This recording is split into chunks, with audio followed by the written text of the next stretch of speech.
یعنی را کو ہم نے لام کے ساتھ کنیکٹ کیا تو حمزۃ الوصل گر گیا. اگر حمزۃ الوصل کو پڑھیں گے تو کیسے پڑھیں گے؟ المغضوبی، المغضوبی. تو یہاں پر چونکہ ہم نے وصل کیا ہے اس لیے حمزۃ الوصل کو نہیں پڑھا، حمزۃ الوصل گر گیا.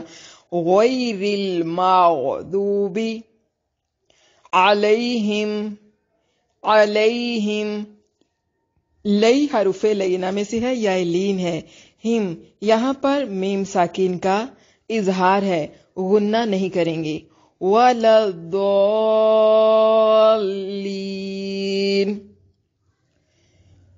وَلَضَّالِّينَ. یہاں پر ہم اس کو وَلَضَّالِّينَ نہیں پڑھیں گے بلکہ ہم اس کو تھوڑا جھٹکا دیں گے، جس طرح نبر ٹائپ نہیں ہوتا، جس طرح نبر کرتے ہیں، یعنی اس کی آواز کو تھوڑے سے جھٹکے کے ساتھ. پتہ ہے آپ کو کہ جو شد والا لفظ ہوتا ہے اس کے اندر 2 حرف ہوتے ہیں، یہاں پر ایک لام نہیں ہے، یہاں پر 2 لام ہے. ایک لام ساکن، پہلا لام ساکن اور دوسرا لام متحرک، اس کے نیچے کسرہ ہے، تو شد لگا کے 2 لام کو مرج کر دیا گیا، ایک لام بنا دیا. تو ہم نے اس کو پڑھنا ہے ضالین، ضالین. غیر المغضوب علیہم ولا الضالین.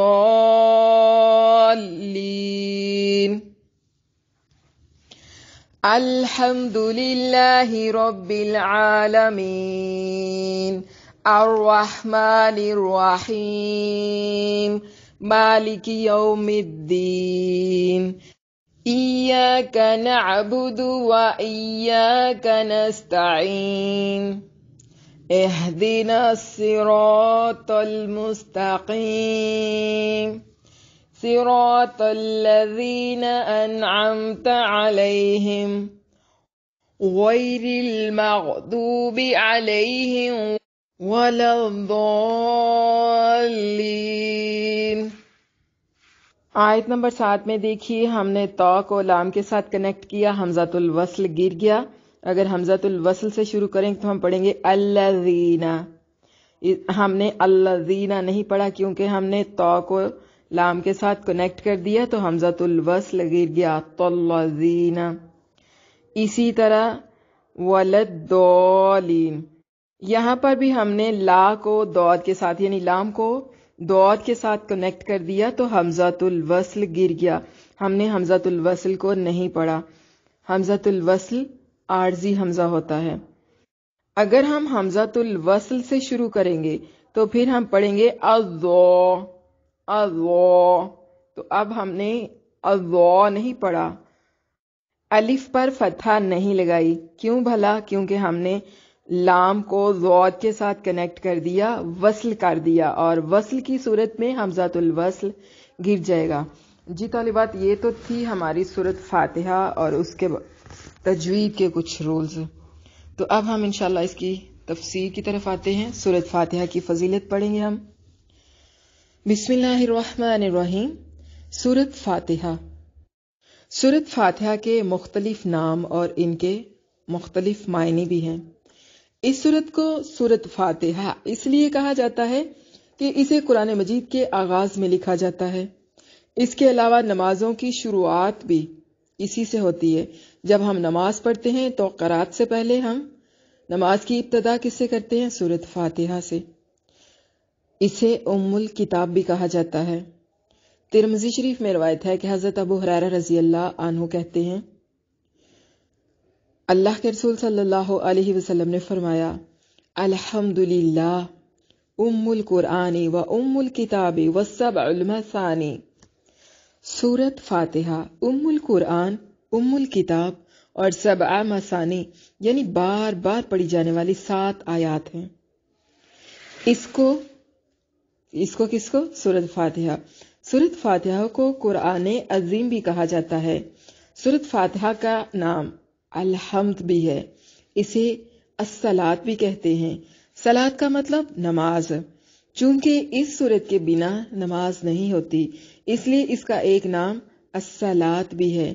اللہ کے رسول صلی اللہ علیہ وسلم نے فرمایا ارشاد باری تعالیٰ ہے